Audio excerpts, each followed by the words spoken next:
중동의 심장부에서 매우 심각한 폭로가 막 힘을 얻기 시작했습니다. 미국인 기자가 바그다드에서 납치되었습니다. 이 사건은 이란과 연계된 무장 조직이 국경 밖에서 세력을 넓힌다는 또 다른 신호로 빠르게 확산되고 있습니다. 2026년 4월 1일 수요일, 셸리 키틀슨이라는 이름이 이 위기의 중심에 서게 되었습니다. 이라크 당국과 미국 소식통이 이라크 수도에서 기자가 납치된 사실을 확인한 후 벌어진 일은 매우 직접적이고 잔혹했습니다.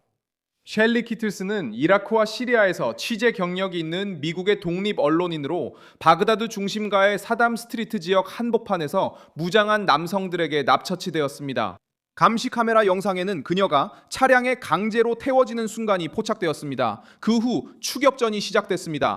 납치범들이 사용한 차량 중 하나가 도주 중에 사고를 당했습니다. 용의자 한 명이 체포되고 차량 한 대가 압수되었지만 기자는 차량 안에 없었고 여전히 실종 상태입니다. 이 납치 사건의 배우가 누구인지는 아직 어떤 단체에서도 공식적으로 자신들의 소행이라고 밝히지 않았습니다. 하지만 핵심은 다른 데 있습니다. 미국 당국은 주요 용의자로 이란과 연계된 이라크 민병대 카타이브 헤즈볼라를 지목하고 있습니다. 이것은 사건의 정치적 무게를 변화시킵니다. 우리는 일반적인 범죄에 대해 이야기하는 것이 아니라 납치 사건에 대해 이야기하고 있습니다. 그리고 지금까지 학문적 조사에 따르면 이 사건은 이라크 내 이란 축의 무장 조직을 가리키고 있습니다. 미국 재무부 자체도 공식 문서에서 카타이브 헤즈볼라가 이슬람 혁명 수비대 쿠드스군에 의해 훈련되고 자금 지원을 받으며 후원을 받고 있다고 밝힌 바 있습니다. 이 단체는 공격, 협박, 심지어 납치 작전까지 벌인 전력이 있습니다. 그런데 왜 이것이 그렇게 중요한 걸까요?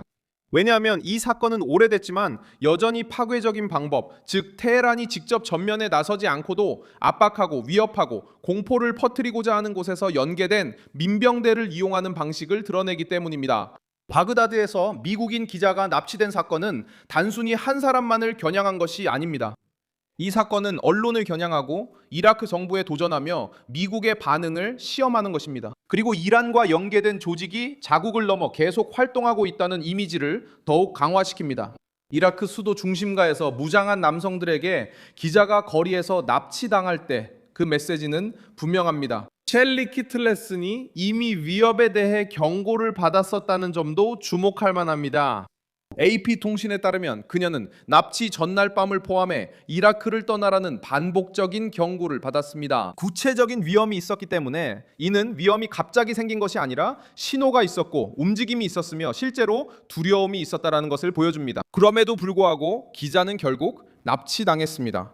이것은 사건을 더욱 무겁게 만들며 이 모든 것이 우리를 힘든 결론으로 이끕니다.